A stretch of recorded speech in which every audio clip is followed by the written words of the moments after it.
अष्टाध्यायी पर काशिका वृत्ति टीका में सूत्रों की जिस प्रकार से व्याख्या की गई है उनका अपने आप में एक महत्वपूर्ण योगदान है।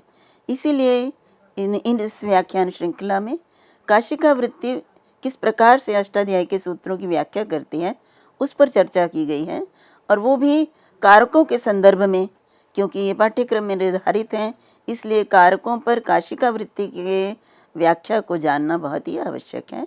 तो उसी पर आज मैं पुनः चर्चा कर रही हूँ। इससे पूर्व मैंने कारकों की चर्चा की थी और अब कर्म कारक पर मैं आपके सामने चर्चा करूँगी। जैसा कि हम जानते हैं कि कारक क्रिया की सिद्धि करते हैं, तो किसी न किसी रूप में वो क्रिया की सिद्धि में सहायक होते हैं, चाहे वो कर्ता स्वतंत्र रूप में कार्य करते हैं या फिर किसी साधन के द्वारा करते हैं। तो क्रिया सिद्धि में जो भी सहायक जिस प्रकार से होता है वो कारक उसी नाम से, उसको उस नाम से जाना जाता है। तो इसी को किस कारक के नाम से जाना जाता है, इस पर चर्चा है। तो अब हम कर्म कारक, कब कारक कर्म कहलाता है, उस पर चर्चा कर रहे हैं। और पूर्व व्याख्यान में मैंने आपके सामने सूत्र रखा था, और सूत्र था कर्तुर ईप्सिततमम कर्म, अर्थात कर्ता को जो ईप्सिततम होता है वो कर्म होता है। अब आचार्य पाणिनि ने जो सूत्र दिया है, इस सूत्र में 3 ही पद हैं, एक है कर्तु और ईप्सिततम और एक कर्म। और अगर हम तीनों को देखें तो उनका अर्थ है कर्तु अर्थात कर्ता को या कर्ता का, ईप्सिततम सबसे अधिक जो अभीष्ट होता है वो कर्म कहलाता है। तो यहाँ पर हमें उस प्रकार से जो अर्थ प्राप्त होना चाहिए था वो समझ में नहीं आता है, इसलिए वृत्ति की आवश्यकता होती है। तो काशिकाकार ने जब इसकी व्याख्या की है तो जो शब्द इसमें आवश्यक हैं, जिनके बिना ये सूत्र समझ में नहीं आ सकता, उनको इसमें देकर उन्होंने हमें इसको समझाया है। जैसे हमने अभी आपके सामने सूत्र पढ़ा कर्तु, तो कर्ता का ईप्सिततम कर्म कहलाता है। तो कर्ता का ईप्सिततम कर्म, तो कर्ता जो कार्य को करता है और कार्य को करने वाला जो है उसको तो बहुत चीज़ें पसंद होती हैं। चलिए ये भी कह लेते हैं कि जो ईप्सिततम है बहुत सारी चीज़ें बहुत पसंद होती हैं। तो यहाँ पर इससे अर्थ उस प्रकार से स्पष्ट नहीं होता है, इसलिए इसमें काशिकाकार ने कहा कि कर्तु क्रियया यद आप्तुम इष्टतमम तत्कारकम कर्म संज्ञम भवति। तो कौन सा कारक कर्म संज्ञक होता है? तो कर्ता को क्रिया के द्वारा जो अभीष्टतम हो, ईप्सिततम उसका दूसरा पर्यायवाची इष्टतम। तो यहाँ पे देखिए कहा, तो क्या अंतर है इसमें आएगा? अगर हम कर्ता को ईप्सिततम कहें या कर्ता को क्रिया के द्वारा प्राप्त करना अभीप्सित हो, इससे इस अर्थ को देने से क्या अंतर आएगा? तो यहाँ मैं आपके सामने ये स्पष्ट करना चाहती हूँ कि यहाँ जो क्रिया के द्वारा, जो देखिए इस संसार में क्रिया ही सबसे महत्वपूर्ण है। क्रियाहीन व्यक्ति तो मृत कहलाता है। जब कोई हिलता जुलता नहीं है, कोई उसमें क्रिया नहीं होती है, तो वो मृत होता है। इसलिए हम जब बैठे हुए हैं तब भी क्रिया है, हम सांस ले हैं वो भी क्रिया है। तो क्रिया ही मनुष्य का जीवन का लक्ष्य है, या जीवन जीता ही वो क्रिया के कारण ही है। इसलिए केवल कर्ता को अभीप्सित होने से कोई चीज़ प्राप्त नहीं हो जाती है। तो क्या, कर्ता को क्रिया के द्वारा, उसको क्रिया करनी पड़ेगी। तो क्रिया के द्वारा जो अभीष्टतम होगा कर्ता को, वो कर्म कारक कहलाता, वो कारक कर्म कहलाता है। जैसे मैं आपको उदाहरण के लिए बताती हूँ, जैसे हम कहते हैं कि कटम करोति, कट चटाई को बोलते हैं और करता है, तो कट बनाता है, वो चटाई बनाता है। तो यहाँ पे कर्ता को चटाई प्रिय है, लेकिन क्या चटाई उसको ऐसे ही प्रिय हो जाएगी? चटाई करते रहने से तो नहीं कर्ता को चटाई मिल जाएगी या प्रिय हो जाएगी। तो यहाँ पे जो करोति क्रिया है उसके द्वारा कर्ता को कट प्रिय है ना। कट बनाना है, उसको कट बनी हुई कट चाहिए ना। तो कट कर्ता को प्रिय है, लेकिन कर्ता वो क्रिया होगी, वो कट बनाई जाएगी, बुनी जाएगी, तभी तो कर्ता को प्राप्त होगी वो। तो इसलिए यहाँ पे कहा क्रिया के द्वारा कर्ता को जो अभीष्टतम होता है वही कर्म कहलाता है किसी वाक्य में। अन्यथा एक कर्ता को, किसी व्यक्ति को, किसी को बहुत चीज़ें अभीष्ट होती हैं, अभीष्टतम भी होती हैं। तो ये सपना लेते रहेंगे, हमें ये मिल जाए, हमें बड़ा घर मिल जाए, महल मिल जाए, बड़ी गाड़ी मिल जाए, ये सब अभीष्टतम है मनुष्य के लिए, लेकिन वो कर्म नहीं कहलाएंगे। तो कर्म कब कहलाते हैं? जब क्रिया के द्वारा हम उसको प्राप्त करने की इच्छा करें। कहते हैं ना कि आम के पेड़ के नीचे लेटे हो आप और आम आम चिल्ला रहे हो, तो आम प्राप्त नहीं हो रहा है, तो आम आपका कर्म नहीं कहलाएगा। आम को प्राप्त करने के लिए उसे जो भी प्रयत्न करना है, क्रिया करनी है, तभी वो उसका अभीष्टतम होगा, अन्यथा वो अभीष्टतम नहीं होगा। तो यही बात काशिका वृत्ति में स्पष्ट की गई कि क्रिया के द्वारा ही कर्ता को जो अभीप्सित होगा, इष्टतम होगा, वही कर्म कहलाएगा। अन्यथा कर्ता को तो बहुत कुछ अभीष्ट होता है, बहुत अभीष्टतम चीज़ें होती हैं, वो तो कई बार इतना तड़पता है कि मुझे ये चीज़ें प्राप्त हो जाएं, लेकिन क्रिया के द्वारा अगर वो नहीं प्राप्त करने की इच्छा करता तो वो कर्म नहीं कहलाएगा। इसके पीछे बहुत बड़ा दर्शन छिपा हुआ है कि मनुष्य को केवल आम आम चिल्लाने से या परिश्रम ना करने से, केवल मात्र इच्छा मात्र करने से कोई वस्तु प्राप्त नहीं हो जाती है। तो इसी बात को इस सूत्र के माध्यम से बताया गया है।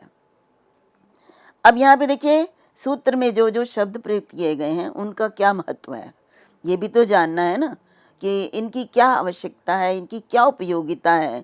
यदि ये शब्द नहीं प्रयोग किए जाते तो कैसे, मतलब मान लो केवल ईप्सित तमम कर्म कह दिया, तो जो सबसे ईप्सित होता है वो कर्म कहलाता है, तो किसको ईप्सितम? कर्ता अगर नहीं है तो हमारे प्रश्नवाचक चिन्ह लगेगा कि ईप्सिततम किसका, किसको सबसे अधिक प्रिय होना है क्रिया के द्वारा, तो वो कर्म कहलाएगा। तो जैसे देखिए, इसके लिए उदाहरण मैं बताऊंगी एक। हमारे पास उदाहरण है कि माशेषु अश्वम बदनाति। माश ये एक तरह के अनाज का नाम है, माह बोलते हैं इसमें अन्य भाषाओं में। तो माशों में, माश के खेत हैं, उनमें घोड़े अश्व को बांधता है कोई व्यक्ति, करता। अब यहाँ पे देखिए, माश भी यहाँ पे है और अश्व भी यहाँ पर है, तो अब यहाँ किसकी कर्म संज्ञा होगी? क्या माश की कर्म संज्ञा होगी या अश्व की कर्म संज्ञा होगी? तो यदि हम देखेंगे कि जो बदनाती क्रिया है, बांधता है, तो बांधना क्रिया के द्वारा अश्व जो है उसी पर प्रभाव पड़ेगा। ये भी ध्यान रखना है, कर्म कैसे होगा? कर्म उस क्रिया का प्रभाव भी जिस पर पड़ता है ना, वो कर्म कहलाता है। अब यहाँ एक ये भी प्रश्न हो सकता है कि माश जो है वो अश्व को प्रिय है, तो ये क्या अभीप्सितम है? अश्व जो है उसी को इसीलिए तो बांधा जा रहा है कि वो उनके खेतों में जाके उनको खा के उनको समाप्त या नष्ट न कर दे उनकी कृषि को, तो इसलिए उसको बांधता है। तो इसका मतलब है कि अश्व के लिए माश अभीष्टतम है, कर्ता के लिए अश्व अभीष्टतम है और अश्व के लिए माश अभीष्टतम है। तो यदि कर्ता नहीं होता, अब आप इसको सोचिए कि यदि कर्ता नहीं होगा और हम कहते हैं कि ईप्सिततम कर्म कहलाता है, तो किसी का भी ईप्सिततम कर्म हो सकता था ना। तो यहाँ पे अश्व का ईप्सिततम माश, ये भी कर्म हो सकता था अगर कर्ता का प्रयोग नहीं किया जाता, जो कि माश जो है वो कर्ता को अभीप्सित नहीं है, इष्टतम नहीं है, अश्व को इष्टतम है। लेकिन बांधना क्रिया के द्वारा अश्व ही कर्ता को अभीप्सित है। बांधना किसको चाहता है? अश्व को चाहता है। तो ये है हमारा इस सूत्र में कर्तु शब्द का जो प्रयोग किया गया है, ये इसका प्रयोजन है। अब यहाँ पे देखिए, यदि हम कहें कि यहाँ पे आएगा तमग्रहणम की। अब यहाँ सूत्र में एक बात कही हुई है, ईप्सित तमम, जो ईप्सित तम हो, जो सबसे अधिक अभीष्टतम हो, जिसको सबसे ज़्यादा प्राप्त करना चाहता है कर्ता क्रिया के द्वारा, वही कर्म कहलाता है।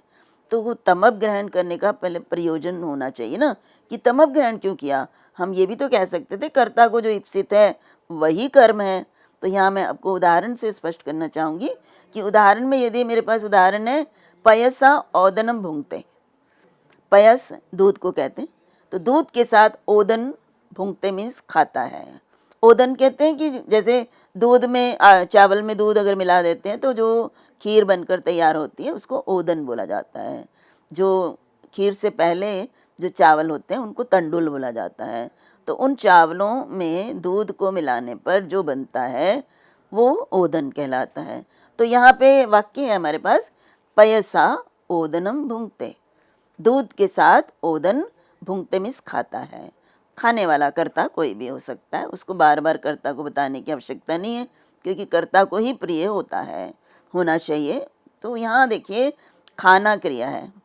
अब खाना क्रिया के द्वारा कर्ता को क्या प्रिय है, देखिए पयसा दूध भी प्रिय है और ओदन भी प्रिय है।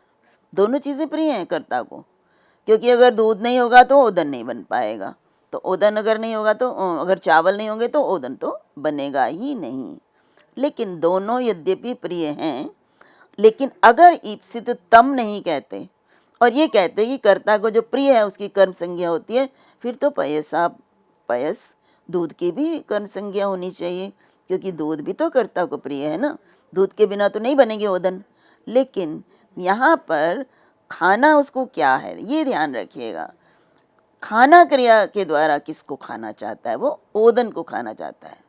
यद्यपि उसमें पयस की सहायता है, पयस मिला हुआ है, उसमें दूध मिला हुआ है, लेकिन ओदन उसका प्रमुख जो है वो अभीप्सित तम है। लेकिन हाँ, और पयस जो है वो साधन है, अर्थात उसको दूध उसमें मिलाने से वो ओदन तैयार हो जाता है, तो इसलिए वो उसकी सहायता करता है। लेकिन भुंगते वो दूध खा नहीं रहा, ये भी ध्यान रखिए। भुंगते क्रिया का अर्थ होता है खाना। अब खाना क्रिया के द्वारा दूध तो नहीं खाएगा, वो दूध तो ओदन में मिक्स हो गया है, तो खाएगा क्या, ओदन। तो इसलिए यदि ईप्सित तम नहीं होता तो क्या होता, वो व्यक्ति जो है उसको पयस भी अभीप्सित होने के कारण और ओदन भी अभीप्सित होने के कारण दोनों की ही कर्म संज्ञा हो जाती, जबकि कर्म यहाँ पर एक की होती है। उसके बाद देखिए जब उन्होंने कहा कि कर्ता को इष्टतम, तो मैंने आपको बताई है कि कर्ता को क्रिया के द्वारा इष्टतम होना चाहिए, उसी की कर्म संज्ञा होती है। तो और दूसरी बात यहाँ ये है कि कर्ता जो है, जो क्रिया का फल है वो भी उसी में देखे। क्रिया का जो फल है, जैसे मैंने कहा ना कि ओदनम भुंगते, कि मतलब ओदन को खाता है, तो खाना क्रिया का जो फल है, जो परिणाम है, वो भी ओदन में ही होगा। ओदन जितने, मान लो एक कटोरा भर के किसी ने ओदन दिए हैं उसको खाने के लिए, तो जो खाना क्रिया चलती है तो ओदन में ही तो कमी आएगी, ओदन कम हो जाएगा, धीरे धीरे करके वो समाप्त हो जाएगा। तो जो क्रिया, जो खाना क्रिया का फल है वो भी उसी में होता है। तो ये इसलिए ये कर्म कहलाता है। उसके बाद देखिए अगर यदि हम ये कहते हैं कि कर्ता को क्यों प्रिय है, तो मैंने उसका आपको अभी उदाहरण बताया था। माशेषु अश्वान बदनाती, ये भी एक उदाहरण है कि माह के खेतों में घोड़ों को बदनाती बांधता है, तो यहाँ पे बांधना क्रिया के द्वारा उसको अश्व ही प्रिय हैं। इसको मैं आपके सामने स्पष्ट अभी किया मैंने। अब यहाँ पे एक बात और है कि ईप्सिततम यहाँ पे क्यों प्रयोग किया, ईप्सितत्वम, इसको मैंने अभी आपको बताया है। लेकिन यहाँ पे क्या है कि ईप्सिततम कहने से एक और बात ये भी है कि कर्ता को अपनी रुचि नहीं देखनी है। देखिए ईप्सिततम कर्ता की रुचि नहीं है कि रुचि कर्ता को ही केवल रुचि है, लेकिन क्रिया के द्वारा कर्ता की रुचि होनी चाहिए। ये इस विषय में अभी आपके सामने मैंने उदाहरण के द्वारा स्पष्ट किया कि कर्ता को तो बहुत कुछ प्रिय होता है, बहुत कुछ अभीप्सितम होता है, लेकिन क्रिया के द्वारा अगर नहीं है तो वो यहाँ पे उसको कर्म नहीं कहेंगे। जैसे इसको एक और उदाहरण से मैं आपको समझाती हूँ कि जैसे किसी देवदत्त नामक किसी व्यक्ति को अपूप कहते हैं, मीठे जो पुए होते हैं, मालपुए, उनको संस्कृत में अपूप कहते हैं, ठीक है। तो वो एक व्यक्ति ऐसा है जिसको अपूप जो है द्वेष्य है, मतलब उसको पसंद नहीं है अपूप, लेकिन वो उसको बनाना पड़ रहा है। अगर वो व्यक्ति उन अपूपों को बना रहा है तो यद्यपि यहाँ पे देवदत्त को स्वयं को अपूप बिल्कुल अभीप्सित नहीं है, लेकिन अगर वो पचती अपूपों को पकाता है तो पकाना क्रिया जो है उसके द्वारा देवदत्त को अभीष्टतम तो अपूप ही है। स्वयं की रुचि नहीं यहाँ देखनी है, क्रिया के द्वारा जो प्राप्त करना चाहता है वो होगा। अब मैं कुछ पसंद नहीं कर रही हूँ लेकिन मैं उसको बना रही हूँ, तो बनाने के द्वारा मुझे क्या चाहिए, अब जो भी मैं बना रही हूँ चाहे वो मुझे पसंद हो चाहे ना पसंद हो, लेकिन अगर मैं क्रिया के द्वारा बना रही हूँ तो उस बनाना क्रिया के द्वारा मुझे अभीष्टतम अपूप हैं, भला ही वो मुझे पसंद स्वयं को पसंद नहीं है। इसलिए कर्ता की अपनी इच्छा क्या है ये नहीं देखनी है, अपितु कर्ता को क्रिया के द्वारा उस समय क्या अभीप्सिततम है उसी की कर्म संज्ञा होगी। अब यहाँ पे ईप्सिततम जो शब्द है उसको बना कैसे है ये भी आपके सामने स्पष्ट करना बहुत आवश्यक है, क्योंकि ईप्सित सबसे पहले ईप्सित और फिर तमम प्रत्यय है। अब ईप्सित कैसे बनता है, देखिए ईप्सित में धातु है आप, और आप धातु से सन प्रत्यय लगता है। अब सन प्रत्यय इच्छा के अर्थ में लगता है, तो धातु कर्मणः समान कर्तृकाद इच्छायाम वा, इस सूत्र से, ये पाणिनि का सूत्र है जो कि सन प्रत्यय के प्रसंग में दिया गया है, उस सूत्र के द्वारा जो है इच्छा अर्थ में ये सन प्रत्यय होता है और ये धातु से होता है। तो सन प्रत्यय होने के बाद ईप्स बन जाता है। धातु आप है, जब उससे सन प्रत्यय लगते हैं और अन्य कार्य किए जाते हैं व्याकरण से संबंधित, तो वो आप और सन, ईप और सन ईप्स बन जाता है। अब ईप्स शब्द का क्या अर्थ होता है, ईप्स का शब्द का अर्थ होता है इच्छा, प्राप्त करने की इच्छा। तो यहाँ पे इच्छा अर्थ में ये ईप्स भी धातु है। अब यहाँ देखिए धातु पहले थी आप, उसको प्रत्यय लगा सन, उससे बन गया ईप्स। ईप्स मीन्स प्राप्त करने की इच्छा। अब इससे सन प्रत्यय लगने के बाद ये धातु रहेगी या नहीं रहेगी, ये एक बहुत बड़ा प्रश्न आता है। तो आचार्य पाणिनि ने कहा कि जो सनाद्यंत धातवा, एक सूत्र आचार्य पाणिनि ने दिया है जिसके अनुसार सन आदि जो प्रत्यय हैं अगर किसी धातु से लग जाते हैं तो वो भी धातु ही कहलाती है। ये प्रश्न तो बनता है ना कि पहले आप धातु है फिर उसके बाद सन प्रत्यय लगेगा, क्या अब ये धातु रहेगी या नहीं रहेगी। तो इसका उत्तर भी दिया आचार्य पाणिनि ने कि ये आप ये प्रत्यय लगने के बाद जो इप्स बन जाता है ये भी धातु है। और हम जानते हैं कि धातु जब होती है तो उससे विभक्तियां नहीं लगती हैं, उनसे तिंग आदि प्रत्यय लगते हैं, क्रिया रूप बनते हैं। तो यहाँ इप्स धातु है, और ये धातु कैसी है ये भी हमें जानना चाहिए। ये अतिदेश धातु है, अतिदेश हुआ है इसमें। अतिदेश क्या होता है, वास्तव में जो नहीं हो उस पर सूत्र के द्वारा उसको वैसा बना दिया जाए, वो अतिदेश कहलाता है। क्योंकि धातु तो आप थी लेकिन सन प्रत्यय लगाकर जब ईप्स बनाया है तो ये सन आद्यंत धातु, इस सूत्र द्वारा धातुवः, इस सूत्र से इसको धातु मान लिया गया है, इसलिए धातु का अतिदेश है ईप्स में। तो ये ईप्स बनने के बाद फिर उसके बाद क्या है, ईप्सित। अब ईप्स को त प्रत्यय लगाते हैं, कर्मवाच्य में लगता है। ये भी आपको जानकारी होनी चाहिए कि जो त प्रत्यय ये कृत प्रत्यय है। कृत प्रत्यय जो धातुओं के साथ लगते हैं प्रत्यय उनको कृत प्रत्यय कहते हैं। और एक सूत्र है तयोरेव कृत्तिक्त खलर्थाः, ये पाणिनि ने कृत प्रत्ययों के प्रसंग में दिया है और उन्होंने कहा है कि तयोरेव, तयोरेव का मतलब होता है कि कर्मवाच्य और भाववाच्य। वाच्य तीन प्रकार के होते हैं, कर्तृवाच्य, कर्मवाच्य और भाववाच्य। तो तयो का मतलब है यहाँ पे कर्मवाच्य और भाववाच्य। तो कर्मवाच्य और भाववाच्य में कृत्य प्रत्यय, ये एक जो है कृदंत प्रकरण का सूत्र है, इसलिए यहाँ मैं उसको विस्तार से आपके सामने स्पष्ट नहीं करना चाहूँगी, उसकी आवश्यकता यहाँ इसलिए मैं बताऊँगी कि कृत प्रत्यय, क्त प्रत्यय और खल अर्थक प्रत्यय ये भाव और कर्म में प्रयुक्त होते हैं, अर्थात ये प्रत्यय कर्मवाच्य में लगते हैं। तो यहाँ पे मैंने किस प्रत्यय का को लगाया, क्त प्रत्यय। तो क्त प्रत्यय कर्मवाच्य में प्रयुक्त होता है, तो इसलिए क्त प्रत्यय जो है वो लगाने के बाद जो ईप्सित बना ये कर्मवाच्य का शब्द है। अब ईप्सित शब्द बन गया। अब ये भी ध्यान रखिएगा कि जब धातु से कृत प्रत्यय लगते हैं तब वो धातु नहीं रहती है, फिर वो क्या हो जाती है, शब्द बन जाती है। तो ये धातुओं से लगते हैं प्रत्यय और फिर प्रत्यय लगने के बाद वो शब्द बन जाते हैं, प्रातिपदिक बन जाते हैं और तब उनसे फिर विभक्तियां लगती हैं। तो ईप्सित जो बना है ये अब शब्द बन गया। ईप्स धातु, ईप्स धातु से प्रत्यय लगा कृत प्रत्यय क्त, और क्त प्रत्यय लगने पर ईप्सित बना और उसके बाद इससे तमम प्रत्यय लगता है और वो सूत्र है अतिशायने तमम इष्ठनौ।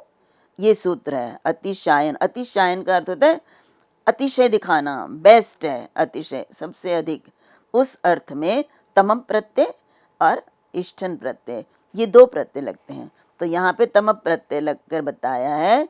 ईप्सित मीन्स प्राप्त करने की, जिसके लिए इच्छा की गई हो, और ईप्सितम जिसके लिए प्राप्त करने की सबसे अधिक इच्छा की गई हो। तो ये ईप्सिततम शब्द इस प्रकार से बना है, जिसको कि हमें जानना ज़रूरी है। अब ईप्सिततम किस लिए है, ये मैंने आपको तम प्रत्यय लगाकर बताने का प्रयोजन मैंने आपके सामने स्पष्ट किया था।